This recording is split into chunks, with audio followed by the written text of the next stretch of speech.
Hello, and welcome to The Right Side. The Right Side is a news talk show produced by the Taunton Republican City Committee. We strive to present local, state, and national issues that impact our community, and we welcome all points of view to foster greater understanding and awareness. We want to make it clear that the views and opinions expressed on The Right Side do not reflect the view of Taunton Cable Media Access. And now, with great pleasure, we welcome you to The Right Side for a discussion of the issues of the day. Hello viewers, and welcome to The Right Side.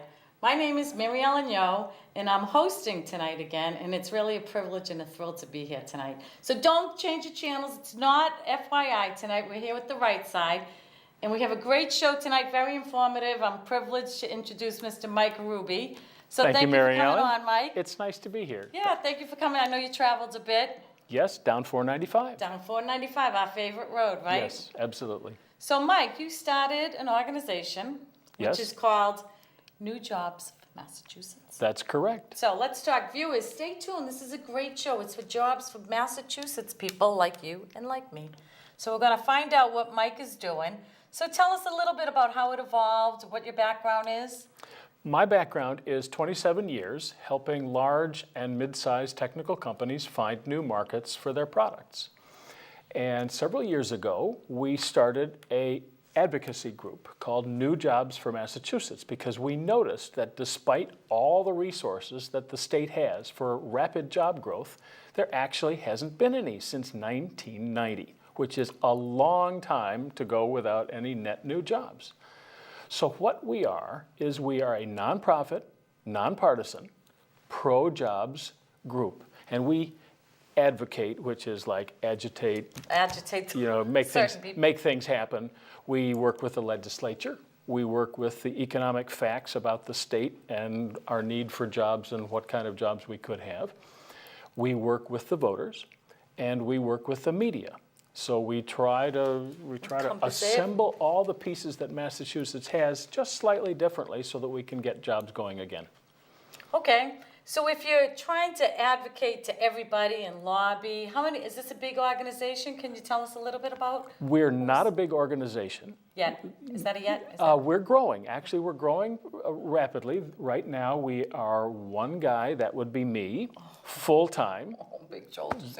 And we have two people working part-time. They are analysts, and they help me get the facts that we publicize. And we have a number of people who are volunteering. I think we have 4 or 5 people who volunteer because they like the idea of helping jobs grow in Massachusetts, and they're looking for a way to contribute. Okay. So how do you go about this? How are you going to accomplish this goal? And have you found any new jobs in Massachusetts or created any? We have found, what we did was, so that it's not just like Mike Hruby's ideas, we listened hard to entrepreneurs and business owners and corporate executives and self-employed people in the cities and towns, and we said, how come you're not hiring? How come you're not going into business for yourself? And they all told us slightly different stories, and the common thread was the state has created legal barriers to the way they either want to do business or the kind of business that they would like to have. For example? One of the worst is something called the independent contractor law. And it keeps people in Massachusetts from forming their own service business. You can't, believe it or not, we have the strictest such law in the country. Massachusetts does? Yes, absolutely. Much stricter than any other state and much stricter than the IRS requirements.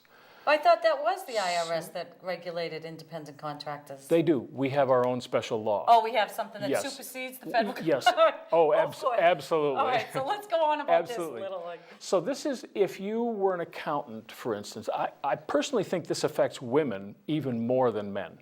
Let's say that, it's because as family situations change and you go through, not everyone wants to drive to work all day and then drive home. And if you had an accounting background, for instance, in this state, you can't, as an accountant, work as overflow capacity or peak work. You can't help out an accounting firm at tax time. It's against the law. They would have to hire you as an employee. And incur That's all correct. the time. all taxes the and the taxes and insurance. you fit into benefit programs. Well, if you're a woman and you had an accounting background, you took a couple of years off, had some kids, and now you'd like to do some, some school time work during the school day, you'd have to be an employee of these firms. So you're kind of out of the accounting market. And the firm is out a skilled accountant who they'd love to be able to call in and say, Mary Ellen, can you come on over? I'll give you a couple pounds of tax forms and you can go through them and get them done when you can. And that's even for part-time employees too, I believe, Yes, right, Mike? It yes. doesn't have to be a full-time Lots of employee, people just- want part-time work. Right. So particularly people who have special family circumstances, young people who want to accelerate faster than just working as with an employer, or people who are older, maybe headed into their second career, they might be able to earn more per week than they could if they were a straight employee. So are you targeting, this is one of your barriers? This is what our your number one barrier. This is our number, yeah, Yes. number, that makes sense. We looked through all the list of occupations that are affected by this law. By the independent contractor law? Yes, 400 occupations, and there are 1.4 million people in those occupations. None of them essentially can set up as a self-employed person in the services that they provide. Because of the laws that Because of the law. Massachusetts has Yes. enacted? Okay. Can you just talk about one of the laws, or is that just too nebulous right now? Do Well, you just want to? can I talk about it? Sure. Go ahead. Oh, yeah, That's absolutely. why. This is your forum, Mike. Oh, You can talk whatever you want. This Perfect. is your show. We have our two headliners are a law and a tax. Okay. So this is a law, and it was kind of snuck in 2004. Snuck in what the governor signed was not what the legislature had approved. It was something that they had fixed in the print shop at night. Are you talking like surreptitiously? Yes, or surreptitiously something? in the Yeah. dark. Yes. So good. it's not really the right law, but we have it. But we're stuck with it now. And we're stuck with it, So but what- we're working to change it. We just want to relax it so Okay. that people can do what they can do in every other state.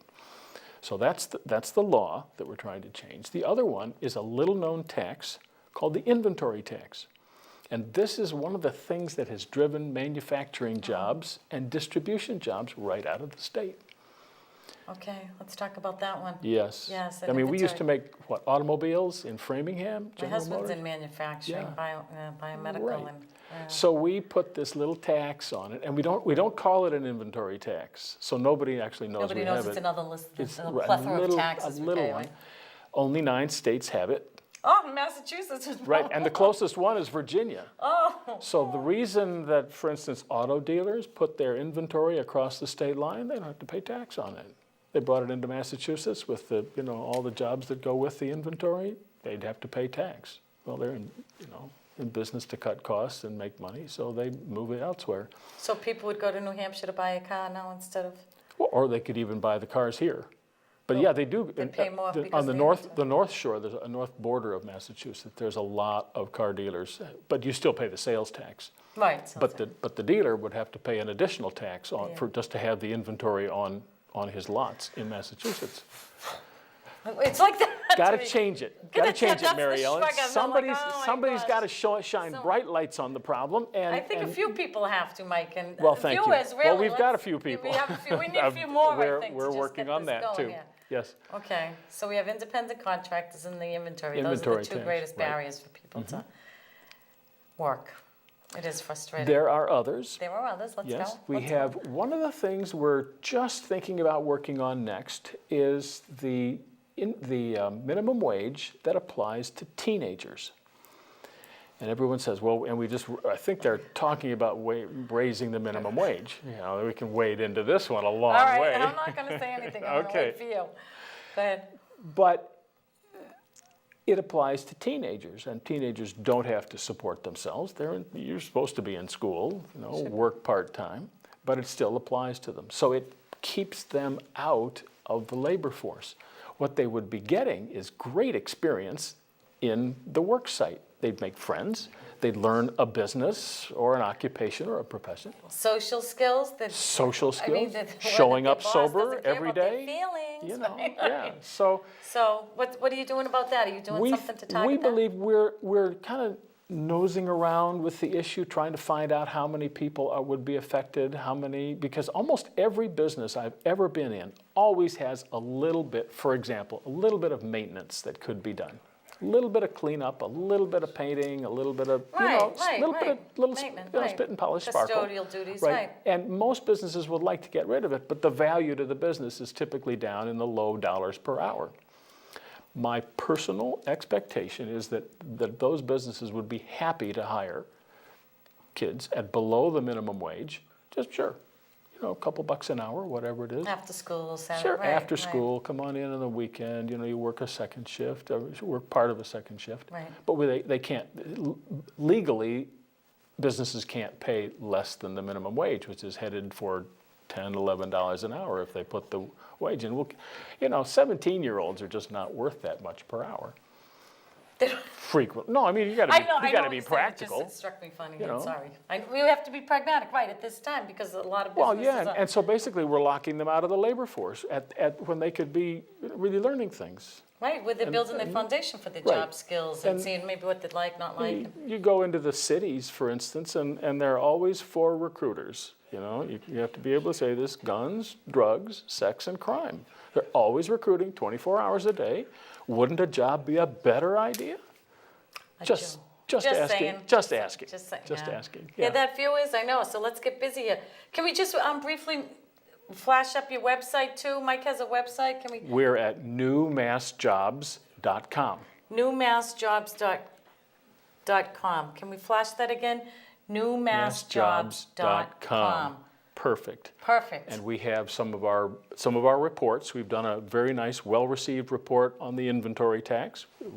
Good report on. So what is the inventory tax? Is that like 2%? Well, like if you had, I don't know. It's one of those crazy taxes. It depends on who you are. If you're a corporation, you pay a low rate. If you're just a sole proprietor, you pay a rate that could be 5 or 6 times higher. No, that seems even backwards to me. Yes. Okay, right. all right. It depends on what town you're in. Oh, of course, And right? it depends on what town, whether they have a split tax rate or a regular tax rate. Oh, it depends on what business you're in. Oh, you can pay any tax. Well, they can charge you anything they want. It's just kind of crazy. It is kind of crazy. And it just means just big business says inventory tax. We're not going to put our, distribution there. We wonder why people are leaving, right? We wonder why people are leaving all these. Exactly. The jobs go elsewhere.